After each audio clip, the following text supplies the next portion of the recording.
وكم من ملك في السماوات لا تغني شفاعتهم شيئا إلا من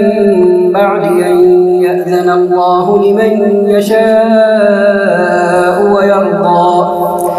إن الذين لا يؤمنون بالآخرة ليسمون الملائكة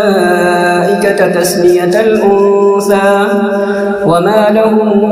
به من علم إن يتبعون إلا الظن وإن الظن لا يغني من الحق شيئا. فأعرض عمن تولى عن ذكرنا ولم يرد إلا الحياة الدنيا ذلك مبلغهم من العلم إن ربك هو أعلم بمن ضل عن سبيله وهو أعلم